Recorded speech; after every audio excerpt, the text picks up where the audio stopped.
guys, welcome back from the workshop. Got some cool stuff in here today. Cool to me at least. It's another replacement red side panel. If you watched my video, I don't know, a week or two ago, you saw that I've been scuffing it up, and I figured out exactly why it's getting scuffed up. And it is just the combination of my clothing, the height and the thickness of my boot, combined with the fact that my jeans are not really tight on the boot and they do flap a little bit, but everything's just thick. And what's happening is when I'm moving my leg up to actually brake, picking my foot and sliding it like that, it's just rubbing, and it's just hitting in the wrong spot, and it eventually wears through. So I'm going to take somebody's advice, and I've had a number of people say that when they get a new bike, or I should do this on my bike, put on the 3M clear protectant film, and I'm not a fan of that in general. I don't like the way it looks. I've seen this exact bike, my buddy Tom, I'm sure you're watching, he's got it on the bike he bought. The previous owner of it, see, it would protect against things exactly like this. I do have a bunch of little tiny rock chips all around the bike, you know, it happens.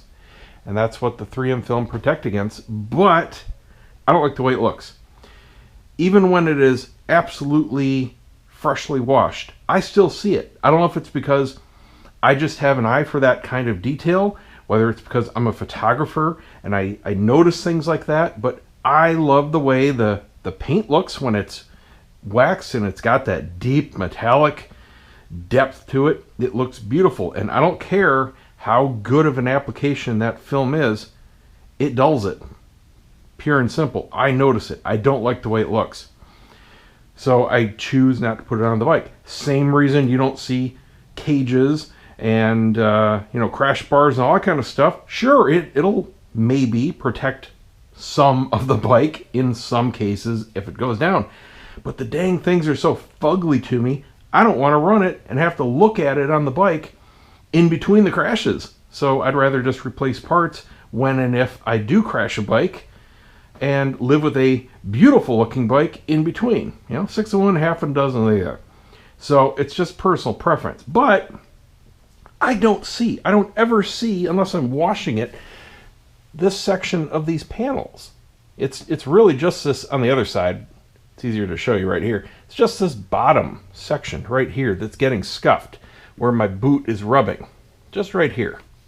Not even the top part. So if I put just a piece of protectant film just on this little bottom half, bottom third, I don't care. I'm never going to notice it. So that is actually a good plan. But I need to source it. I don't even know if Walmart carries it. I was going to look and run over tonight. I forgot to order it online.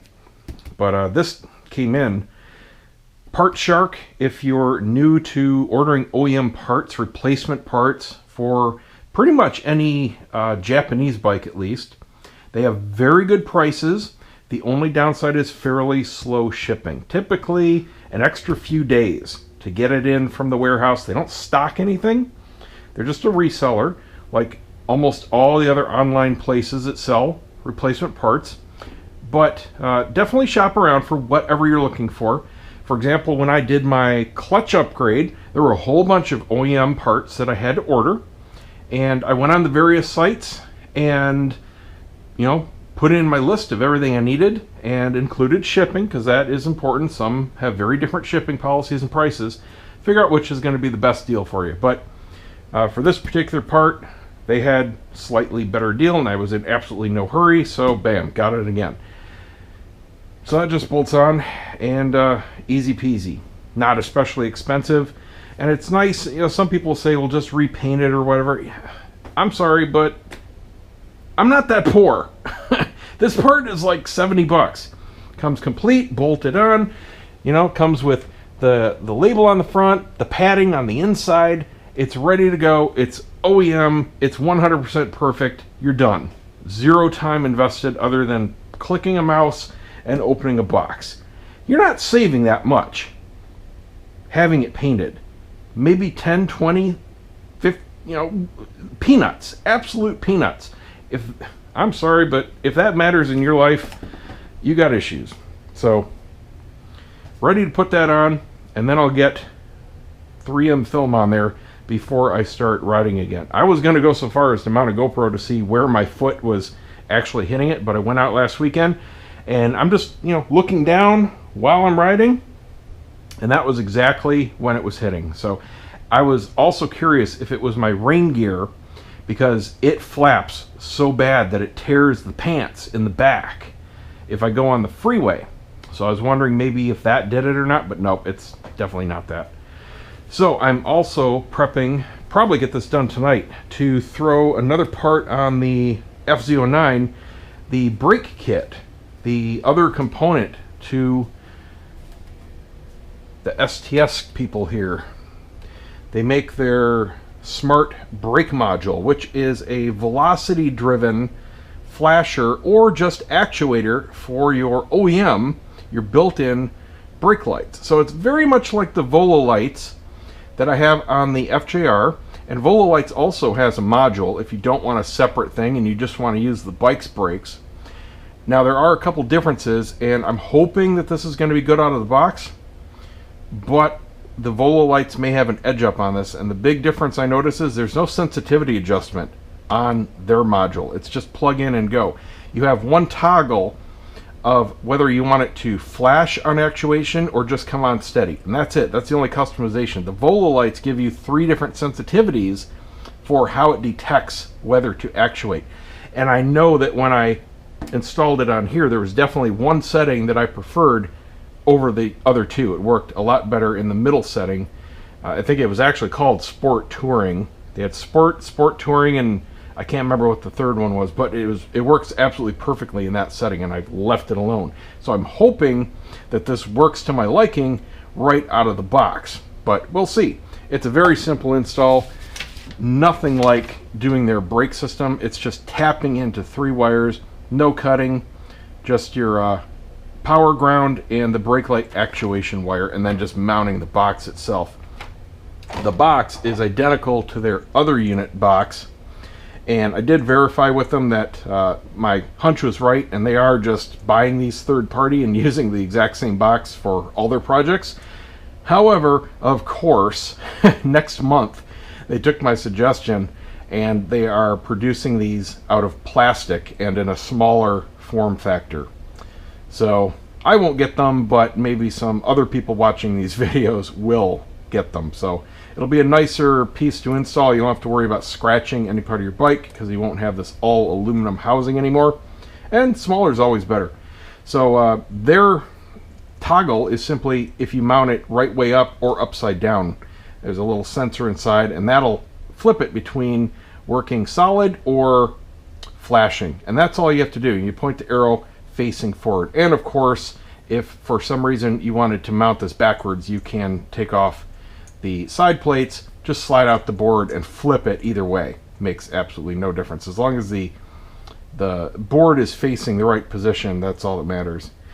Now, these wires are pretty thick, and that's what makes these dongles. This one isn't nearly as bad because it doesn't have half the wires the turn signal unit had, but that other unit, man, that's hard to bend this wire into place. It's very thick. They're using very thick wires here for their individual switches. They're twice as thick as the OEM wires, so it really does add up quickly. But this shouldn't be any big deal at all to install. So I'm going to get that going. It's just a matter of finding a spot and finding the right wires to the brake lights. Not a big deal there whatsoever.